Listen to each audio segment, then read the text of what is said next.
मीरपुर ख़ास मां रिपोर्ट कर रहियो आहे शहबाज़ अली लगारी। ज़िले उमरकोट तालुको कुंदरी जे ॻोठ सुबुह चांडियो में रहंदड़ गुलाम कादिर चांडियो एहतजाज कंदे ॿुधायो त संदसि भाउ संदसि ज़मीन ते कब्ज़ो करे रहियो आहे ऐं धोखो ऐं दबाव ज़रिए मिल्कियत पंहिंजे नाले ते मुंतक़िल करण जी कोशिश करे रहियो आहे।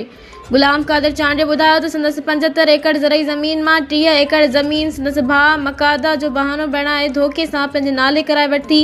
हुन चयो त हुन वक़्तु बीमार हुआ ऐं ज़मीन जा कागज़ी मामला सम्झण खां क़ासिर हुआ, जंहिंजो फ़ाइदो संदसि भाउ वरितो। हिन इल्ज़ाम लॻायो त हाणे संदसि भाउ ॿियनि 62 माण्हुनि जी मदद सां बाक़ी बचियल 17 एकड़ ज़मीन ते बि कब्ज़ो करण लाइ दबाव वधाए रहियो आहे ऐं मुसलसिल धमकियूं ॾेई रहियो आहे, जिस सबबि संदसि ज़हनी ऐं जिस्मानी हालति मुतासिर थी रही आहे।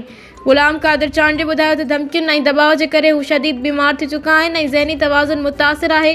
वालिद जो इंतकाल ऐं ज़ईफ़ अल उमर वालदा जो न हुजण सबबि हू शदीद ज़हनी ऐं जज़्बाती दबाव हेठि आहिनि।